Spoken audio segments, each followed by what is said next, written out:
I'm 27 years old, female, and from a family where close really means we're going to micromanage every single thing you do until you snap. I'm the youngest, with just one older brother, Nolan, who's 32 and somehow thinks he's the family patriarch. He's always been that way, bossy, opinionated, and obsessed with how everyone else lives their lives.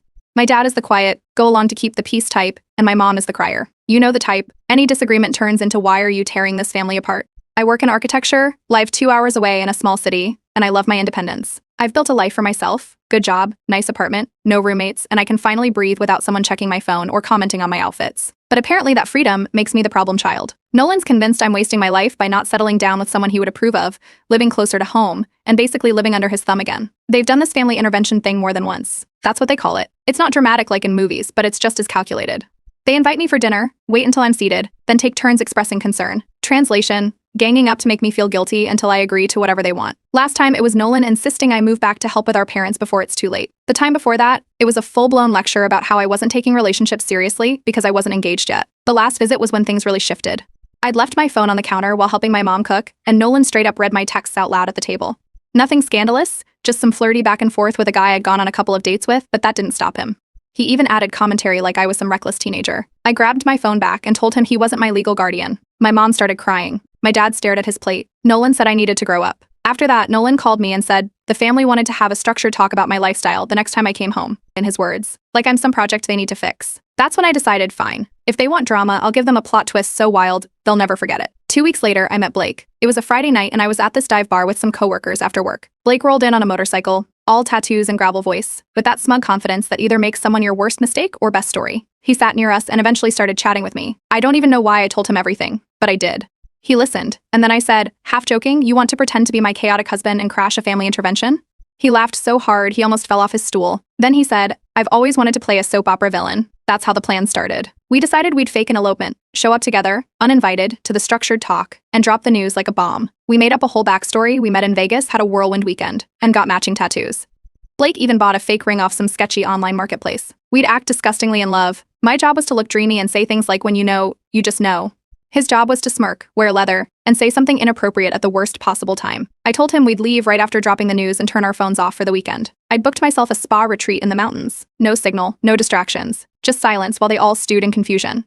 Blake was all in. He even practiced lines like I knew she was the one when she kicked that drunk guy in Vegas, and we were married by an Elvis impersonator.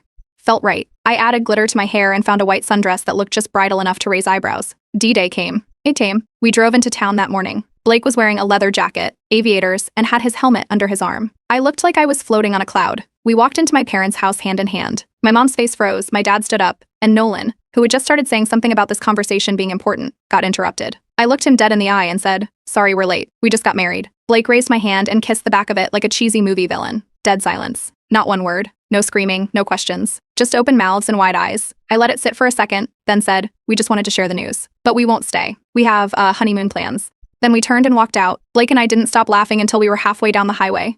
You said, we barely made it 10 steps into the living room before the silence turned into chaos. At first, it was so quiet you could hear the clock ticking in the hallway. Then my mom dropped the casserole dish she was holding. It shattered across the tile in slow motion, green beans and glass spreading under the dining table. Nolan's mouth opened, but no sound came out. His jaw moved like he was trying to form words but couldn't pick which disaster to respond to first.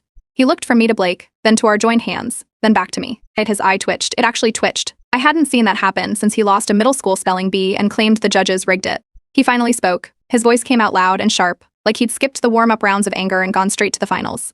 He asked what we meant by married like someone had just told him I robbed a bank in broad daylight. Blake didn't even flinch. He smiled, tilted his head slightly, and told the room we'd gotten married at a courthouse in Nevada. Very romantic, he added. Then he said we were thinking of moving to Costa Rica for a bit to reconnect with nature. My father kept blinking. He wasn't speaking, just staring between Blake and me like maybe this was a prank show and someone was about to yell, surprise. You're on camera. Nolan snapped out of it before anyone else.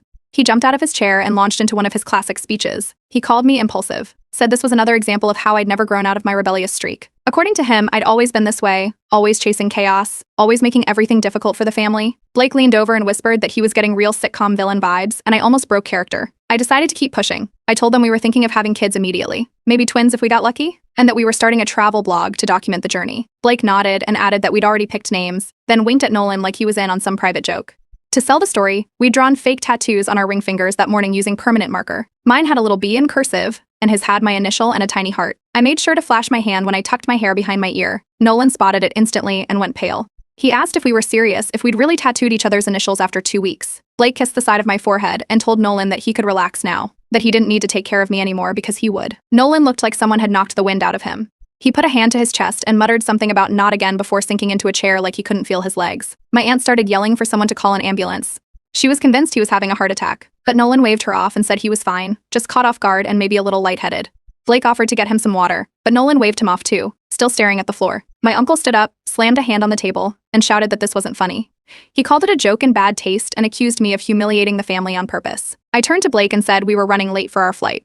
He checked an imaginary watch and said we had just enough time to grab our bags and head to the airport. We walked out the same way we came in, hand in hand, past my mom kneeling on the floor, trying to pick up casserole shards. I could still hear my uncle yelling as we closed the door behind us. We got back into Blake's truck and peeled out of the driveway like we were on a mission. Once we turned the corner, we both burst out laughing. Blake said he hadn't had that much fun in years. I didn't check my phone until we were nearly halfway to the resort I'd booked. The second I turned it on, it lit up like fireworks. 39 texts, 12 missed calls, and a dozen voicemails. Nolan's were first, telling me to come back now, saying I'd lost my mind, demanding I explain myself. Then came the ones from my mom. Hers were more emotional. She begged me to please talk, and to let her see me before we left the country. One of my cousins sent a long text threatening to cut me off for disrespecting Nolan like that. Another said they'd always known I'd do something like this eventually. My dad didn't send anything. Not a text. Not a missed call. Nothing. Blake looked over at me and asked if I wanted to stop somewhere for ice cream. I tossed my phone into the glove compartment and told him that sounded perfect. We pulled off the highway and found a roadside diner with a neon cow on the roof. We sat in a booth, ordered the biggest sundaes they had, and clinked our spoons together. Meanwhile, back home, my family was apparently considering staging a second intervention, this time to reverse the damage. They didn't know the chaos had only just started. Day 2 of the disappearance, as my family was apparently calling it, started with pancakes and fake blog post drafts. Blake made breakfast in his usual loud, clumsy way, flipping pancakes too high, blasting music in the background. We brainstormed titles for our fake travel blog, jet lag and matching tattoos won by a landslide.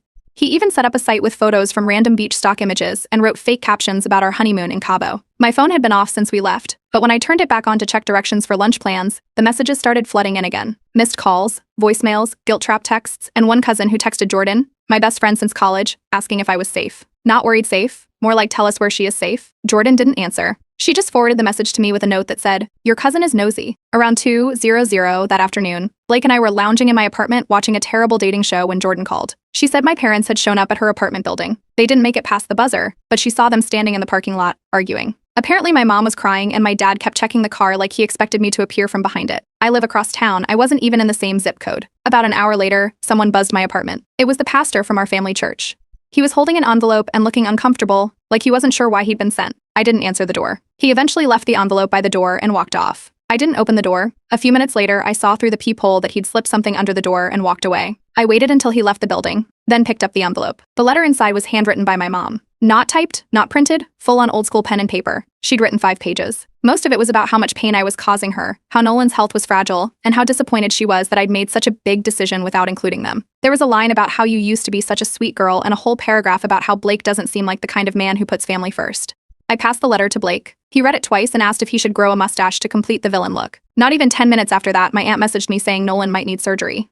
She didn't specify what kind, just said the stress had brought back his old heart issues and that they were monitoring him closely.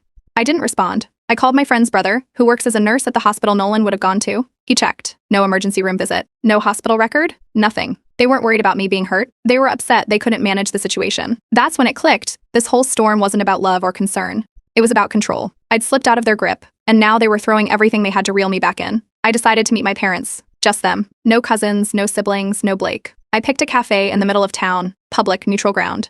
I gave them a time and made it clear the meeting would end if anyone else showed up. They agreed. They arrived right on time. But they didn't come alone. They brought a lawyer and a stack of annulment pamphlets. Actual printed brochures with titles like Legal Options After Impulsive Marriages and Starting Fresh. My mom slid them across the table like we were finalizing a loan. My dad sat beside her, arms crossed, watching me the way someone watches a ticking clock. I didn't even flinch. I smiled, thanked them for the reading material, and told them Blake and I were already planning a second wedding celebration in Costa Rica. We were going to have a beachfront ceremony with live music and floral archways, and I'd make sure their names were on the invite list. My mom just sat there blinking at the pamphlets like they were written in another language. I don't think she'd prepared for me to double down. I don't think she'd even processed the original announcement. She looked lost. My dad eventually cleared his throat and said something about how he loved me even if I made mistakes. He looked tired, not sad, not angry. Just like someone who was realizing none of this was going to end the way they'd hoped. I told them this wasn't about a real marriage or a fake one. It was about boundaries. I'd been ignored, overridden, and steamrolled long enough. I said if they wanted any relationship with me, they needed to stop letting Nolan speak for the entire family. No more group decisions about my life. No more interventions. And no more guilt tactics. Neither of them argued. They just stared. I stood up, paid for my own coffee, and walked out. Later that night, Nolan called from a different number, screaming. Blake and I had just gotten back from dinner when my phone lit up. I answered, turned on the voice recorder, and held the phone away from my ear while Nolan shouted that I'd ruined the family structure. His words. He accused me of turning everyone against him, of using outsiders to destroy family unity, and of humiliating him in front of our parents. I didn't say a single word, just let him vent until he hung up. I saved the recording, then blocked his number. Now it's quiet. But that kind of quiet never lasts for long in my family. 2 days after I blocked Nolan, 2 police officers showed up at Jordan's apartment. They asked for Blake by his full name. Jordan called me in a panic and we rushed over. The officers were calm but firm. They said a family member, Nolan, had filed a wellness check. His report claimed Blake might be mentally unstable and possibly manipulating me.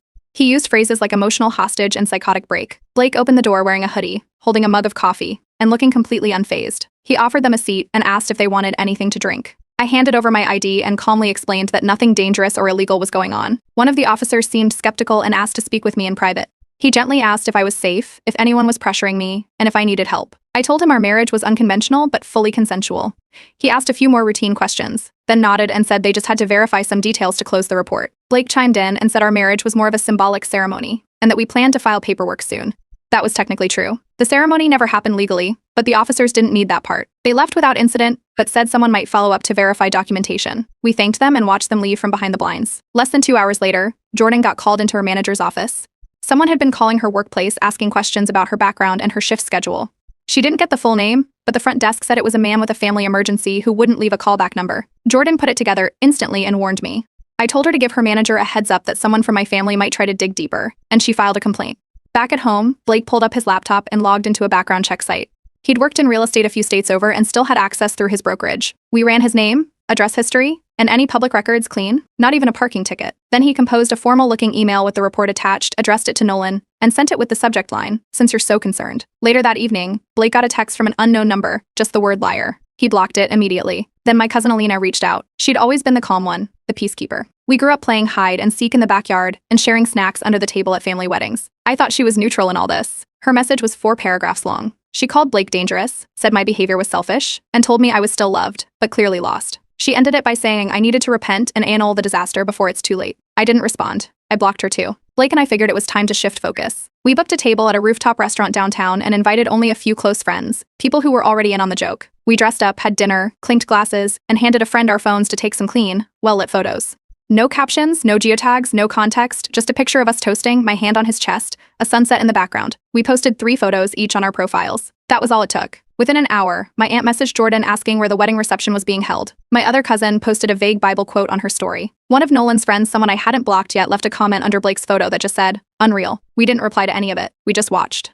By the next morning, I had 8 missed calls from numbers I didn't recognize. My mom tried once more. I didn't answer. I didn't plan to. Not until they stopped treating my life like a crisis and started treating it like it was mine. I stopped at a grocery store to pick up a few things and swiped my debit card. Declined. Tried again. Same result. I used a credit card instead and sat in my car, opening my banking app. My main checking account showed a temporary security hold. No transactions. No details. Just locked. That account was one I'd opened back in college. My parents had been co-signers originally because it came with better student benefits.